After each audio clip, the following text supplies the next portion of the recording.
Hey everyone, thanks for tuning in. This is Danny with episode number 279. Thank you for taking the time to join me on this next episode.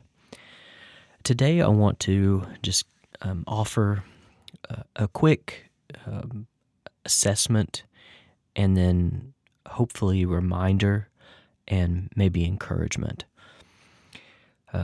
Many of you, I'm sure, have felt either a combination or a portion or maybe all of the above to this feeling that I will get to. I know I personally have really all of the spectrum of these feelings, so it's probably not hard to imagine that this will resonate with many of you as you hear this. But I was thinking about this today, listening to something, and it kind of stirred me to this thought. And it's this idea of being heart sick, and I don't mean in the sense of necessarily a physical condition with your heart, like you would be sick with some kind of infection, but kind of a sickness of the heart. I think many times this, heart sickness, it starts out really, I think, and please at the forefront of this, I'm no, psychological,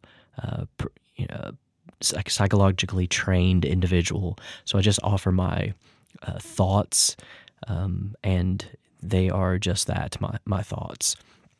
So just something to think on and consider.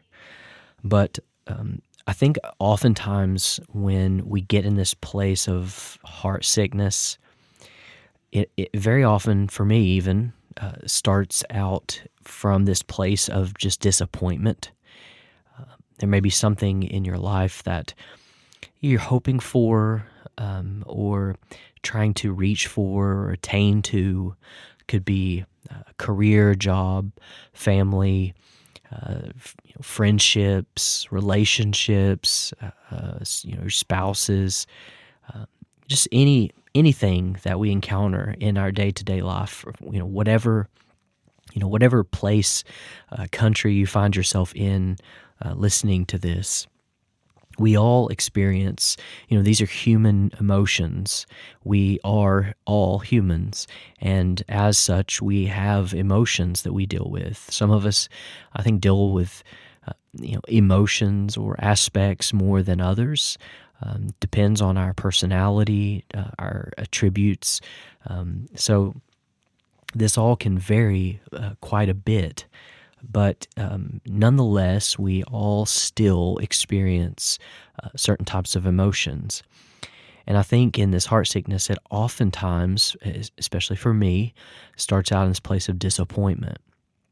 And whatever you're hoping for, reaching for, maybe it doesn't come to pass, doesn't happen, or that particular thing you're reaching for, it just doesn't pan out. And so you can find yourself in this place of disappointment. From that place, you could potentially find, a redirection, a change in something. Could have ended up better than what you were aiming for. I mean, there's a lot of variables and a lot of pathways that it could go from there. And so you may find yourself recovering from these moments of disappointment. But in some cases, that disappointment may kind of remain, and you may encounter these disappointments even, consistently.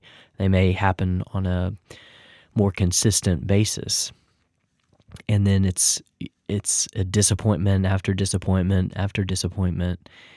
And it gets to a place, if it's not redirected, it can get then to this next phase of discouragement. And these are all kind of my, this is just a progression that I have put together in my own thoughts. So I don't know in terms of, technicality, I don't know where all this lands, but this is just, kind of a personal assessment that I can relate to, and perhaps some of you may as well. But disappointment can then lead to discouragement from repetitive disappointments, and then we just find ourselves discouraged. And again, these things can continue to happen to us, and you may stay in that place, or you could get redirected, and things could get better, or your situation could change.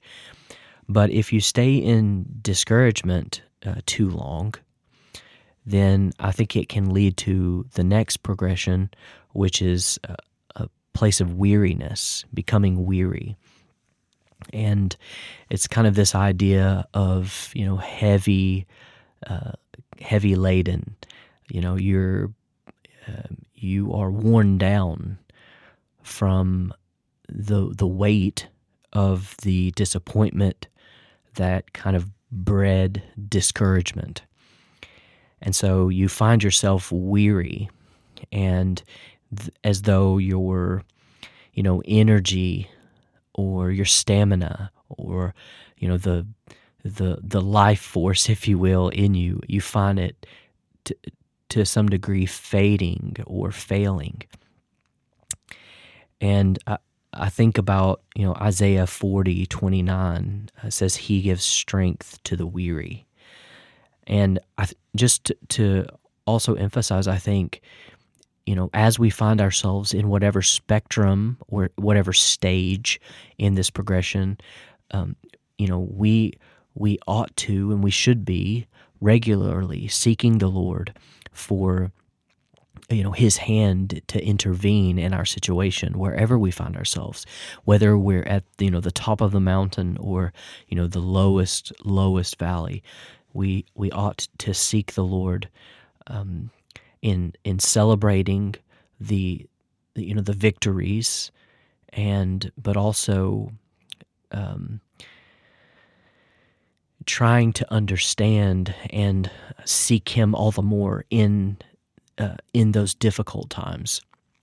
So forgetting not the Lord in our victories, and finding that those weary moments in our life draw us even more back to the Lord.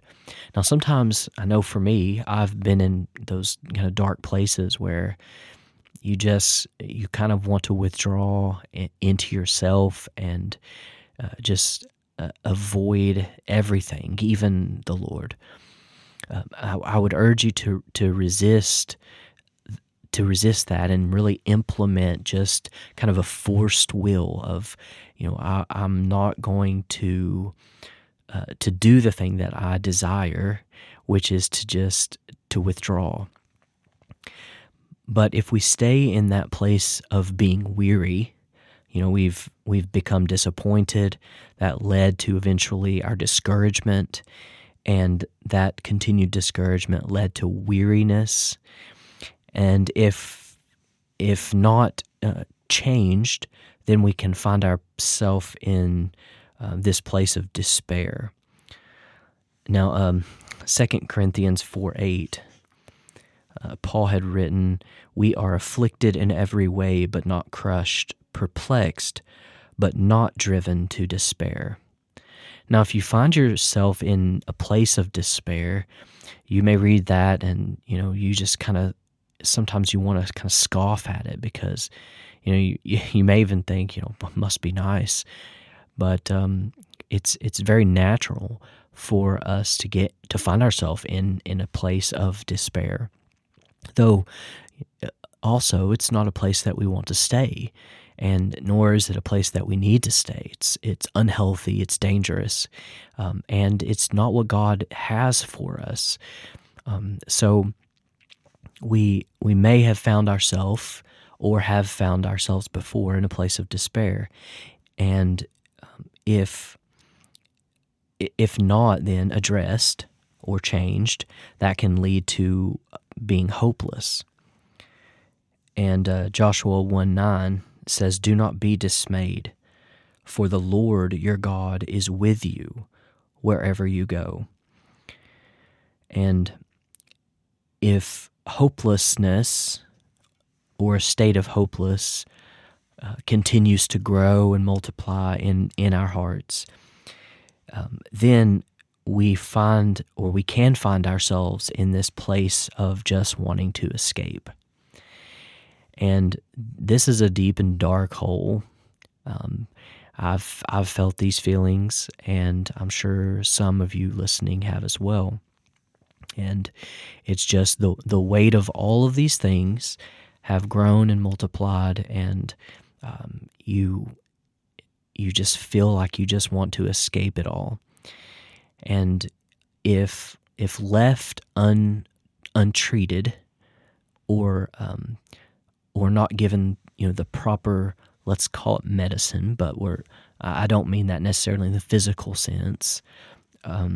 If not being treated correctly, it can lead to places that are irrevocable, that once decisions are made can't be changed. And so I would encourage you to, whatever place you find yourself in this, in my proposed spectrum or stage, to not lose hope, and to remember that that God is always eager and willing to reveal Himself more to you, more fully, more wholly, and more definitively every moment of every day. Psalm 147 verse 3 says, He heals the brokenhearted and binds up their wounds. For me, I've found a great comfort in the book of Psalms, especially if I find myself at any stage of these that I've mentioned: disappointment leading to discouragement, leading to being weary, leading to despair, leading to hopeless, and then ultimately wanting to escape. And, as you can imagine, that can take many forms, and even to the degree that a person may no longer be with us. And I found myself comforted and renewed as I read through the book of Psalms. And it's the book of Psalms. It's very an interesting book, because you will find many different shades of what you're experiencing there. Sometimes you'd be reading it for encouragement, and then you'll find David or other of the writers will saying they're kind of going through this dark night of the soul as well, and so at one point you think it's just kind of reinforcing your darkness, but then you find in it this kind of this ending crescendo of the majesty of God. And I think that's really the answer for wherever you find yourself and whatever problems you're going through. I think that's where we find relief, is we take the attention off of ourselves, off our situation and our circumstances. That's not to say that those aren't still there. They're real life, real world problems that we as a real person are experiencing. But we take our gaze off of those problems and we fix it upon the majesty of God. And I know personally, I've had some really dark days, and God has graced me with these moments of very fervent prayer. And as I am encountering Him in prayer, and I'm wanting to kind of give Him my laundry list of quarrels that I have or problems that I'm experiencing, and before I know it, I have kind of reassessed in the moment of prayer, and I find myself with nothing to say.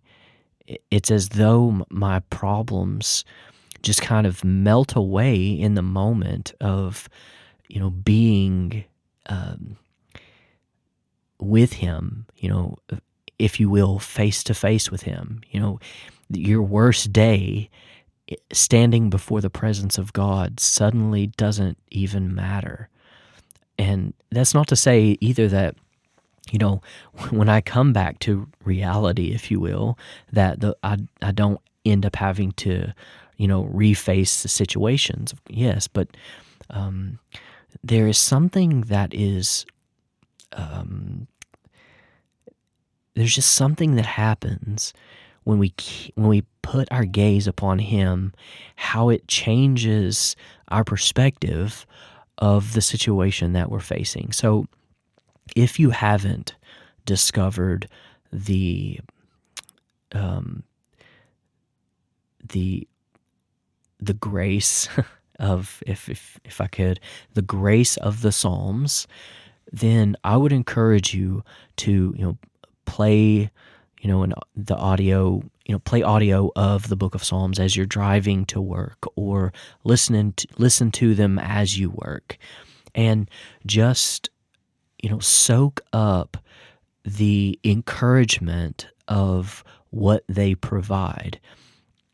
Um, that really is, I think, one of the best things that you can do, in the sense of, um, feeding or nourishing your soul, your heart.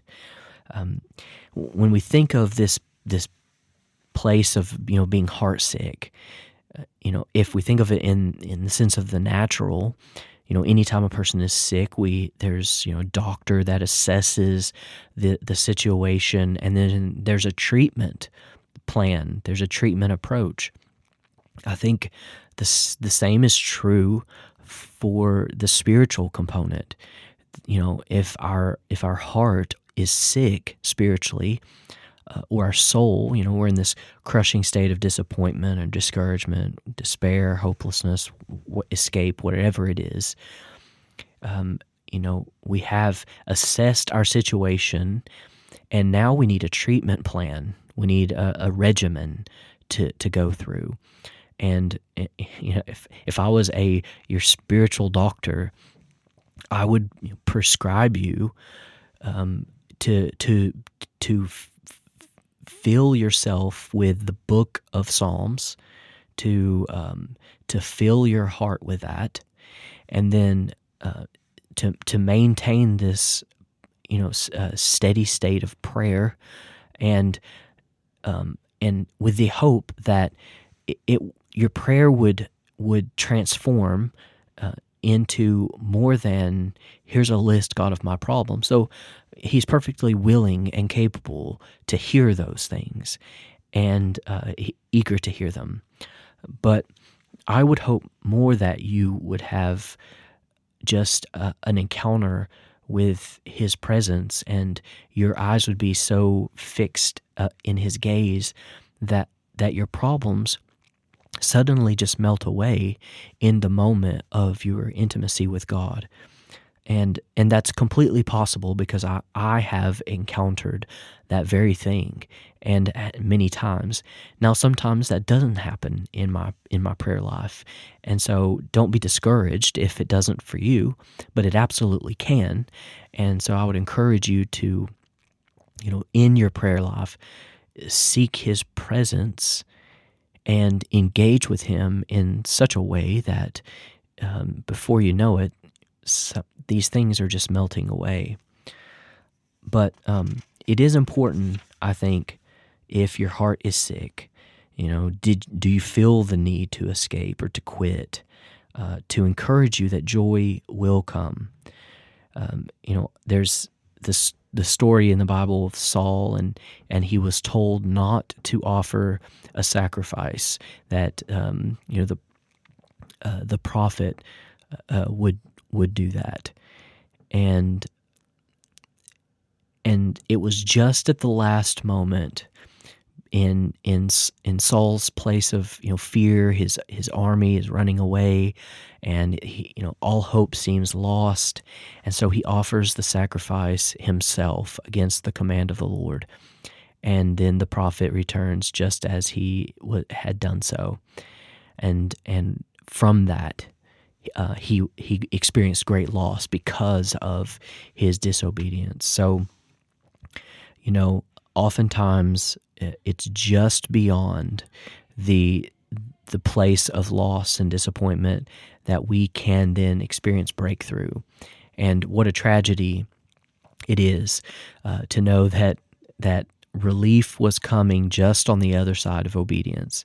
So I would encourage you to just remind yourself that joy will come, and to, in these places, whatever stage you find yourself in, to feed and to nurse your heart. Just like a sick patient, nurse your heart to health.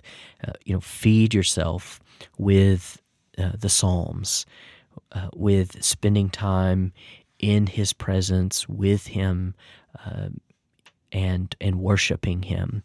And I think that in doing those things, you'll find yourself greatly relieved and out of these harmful, detrimental stages that we can find ourselves so easily entangled in with just all the cares of life.